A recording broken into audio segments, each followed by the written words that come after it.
بسم اللہ الرحمن الرحیم۔ السلام علیکم ورحمۃ اللہ وبرکاتہ۔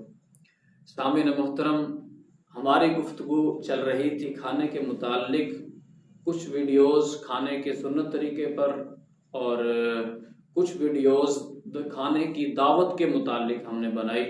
آج جو ہے وہ ہماری گفتگو کا موضوع ہے پینے کے بارے میں۔ کوئی بھی چیز ہو، دودھ ہو، پانی ہو، مشروب کوئی بھی ہو، یخنی وغیرہ ہو، چائے ہو، کوئی بھی چیز ہو، اس کو کیسے پینا ہے۔ تو آئیے لے کر چلتے ہیں آپ کو حدیث پاک کی جانب۔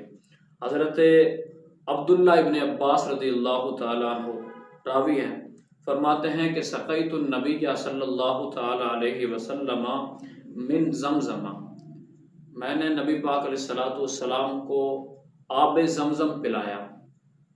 اب دیکھیں صحابی کی کتنی بڑی خوش نصیبی ہے، کتنی بڑی خوش بختی ہے کہ آج ہم لوگ ترستے ہیں کہ وہاں پر حاضری ہو جائے۔ نبی پاک علیہ السلام کے صحابی کا شرف دیکھیں، ایک طرف نبی پاک علیہ السلام کا چہرہ ہے، نبی پاک علیہ السلام نے طلب فرمایا آب زمزم اور لے کر آئے حضرت عبداللہ ابن عباس رضی اللہ تعالیٰ عنہ اپنے دست مبارک سے، تو لے کر آئے، نبی پاک علیہ السلام کی بارگاہ میں پیش کیا۔ کہتے ہیں کہ میں نے نبی پاک علیہ السلام کو آب زمزم پلایا۔ اللہ رب العزت ہمیں بھی آب زمزم پینے کی توفیق عطا فرمائے اور وہاں اپنے گھر کی اللہ رب العزت ہمیں حاضری نصیب فرمائے، اپنے محبوب علیہ السلام کے در کی حاضری ہمیں نصیب فرمائے۔ تو آگے چلتے ہیں۔ نبی پاک علیہ السلام کو صحابی کہتے ہیں کہ میں نے پانی پلایا آب زمزم کا۔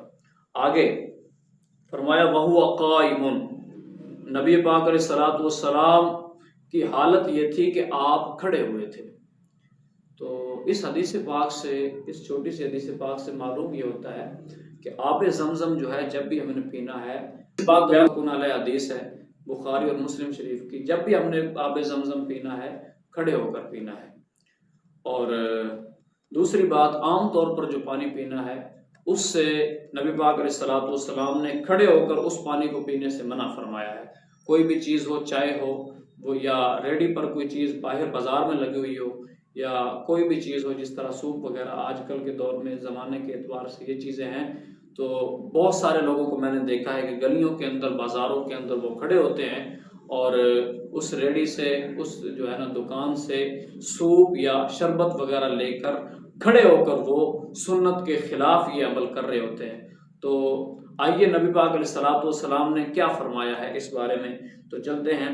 حضرت انس بن مالک رضی اللہ تعالیٰ عنہ روایت فرماتے ہیں کہ انہو نہا، بے شک نبی پاک علیہ السلام نے منع فرمایا ہے کہ ان یشرب الرجل قائما، کہ کوئی شخص کھڑے ہو کر پانی پیے، اس بات سے نبی پاک علیہ السلام نے منع فرمایا۔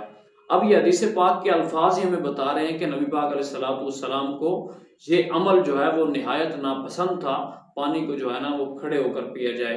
اور اس سے ایک پہلو یہ بھی پیدا ہوتا ہے کہ اللہ رب العزت نے اتنی بڑی ہمیں نعمت عطا فرمائی ہے کہ اگر ایک دن ہمیں پانی نہ ملے تو اس پانی کی نعمت کے نہ ہونے کی وجہ سے انسان کی کیا حالت ہو جائے۔ تو اتنی بڑی نعمت ہے اللہ رب العزت کی، تو اس سے نعمت کی ناشکری کا پہلو پیدا ہوتا ہے کہ اس نعمت کی بے ادبی کی جائے۔ تو بے ادبی کا پہلو جس چیز میں بھی نکلتا ہے اس سے ہمیں بچنا چاہیے۔ بازاروں کے اندر کھانے سے بھی ہمیں بچنا چاہیے۔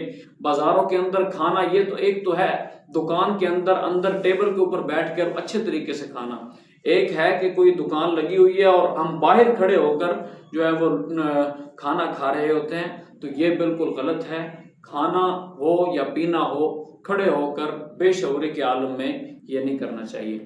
اور رہی بات اس بات کی کہ اگر کوئی شخص کسی وقت میں کھڑے ہو کر پی لیتا ہے تو اس کے بارے میں کیا حکم ہے، آیا وہ پانی حرام ہے یا وہ پانی پینا جائز ہے؟ تو آئیے نبی پاک علیہ السلام کے ایک اور فرمان کی طرف چلتے ہیں۔ اس کے راوی حضرت عمر بن شعیب رضی اللہ تعالیٰ عنہ، وہ روایت کرتے ہیں اپنے والد سے، اور ان کے والد اپنے دادا سے روایت فرماتے ہیں کہ قال رأیت رسول اللہ صلی اللہ علیہ وسلم، میں نے نبی پاک علیہ السلام کو دیکھا، اس حال میں کہ